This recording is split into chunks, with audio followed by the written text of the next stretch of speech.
I want to introduce God to you. It is very risky to deal with a God that knows. I don't think you have thought about that. The God you are dealing with that you want to pray to, he already knows. How do you engage a God that knows?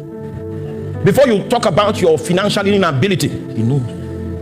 You talk about the fact that your womb has been condemned by the gynecologist, he knows. So the question is, how do you deal with a God that knows? Because that God that knows is the one that collects those things that be not as though they were. If God is calling as reality the things that be not as if it was, then it means that there is a dimension of reality that is different from the dimension of reality that is captured by sight and senses. And that's the dimension God dwells in. From the eyes, the perspective of men, if someone loses life physically, we call him dead. In the eyes of God, it means this is a candidate for quickening. You are calling it dead. You are already making phone calls for a burial, and you are trying to price a coffin. But when God sees that which has died, it's an opportunity for him to manifest the fact that he's a quickening spirit. If you know what I'm talking about, you will be gracious in the face of persecution and opposition.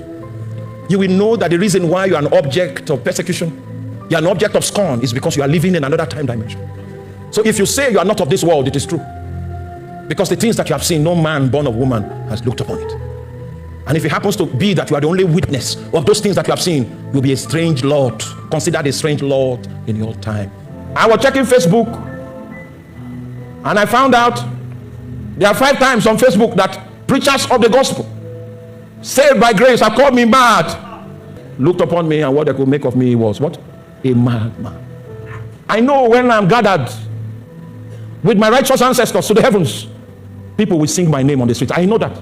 Because the dimension that I warn people about, the realm, the day, the age, it will come. And people will say, oh, he told us. I don't know where strangers came from in the body of Christ that can see what Jesus said, and a mortal is still speaking. How I wish the days of glory will come back so that people will die on the pulpit as they are saying those kind of blasphemies. Sorry, I'm called to do this. This is part of, I am called by Jesus to do this job. Don't do it with me. You will not survive.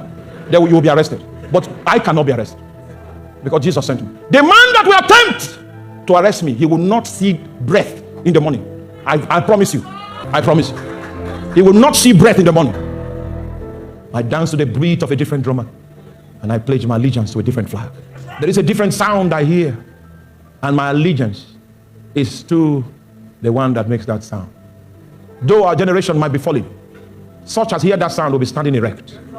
To them, holiness will be the most natural disposition they can sustain, because they have been sucked into a reality that is pure, undefiled, that which makes not a lie.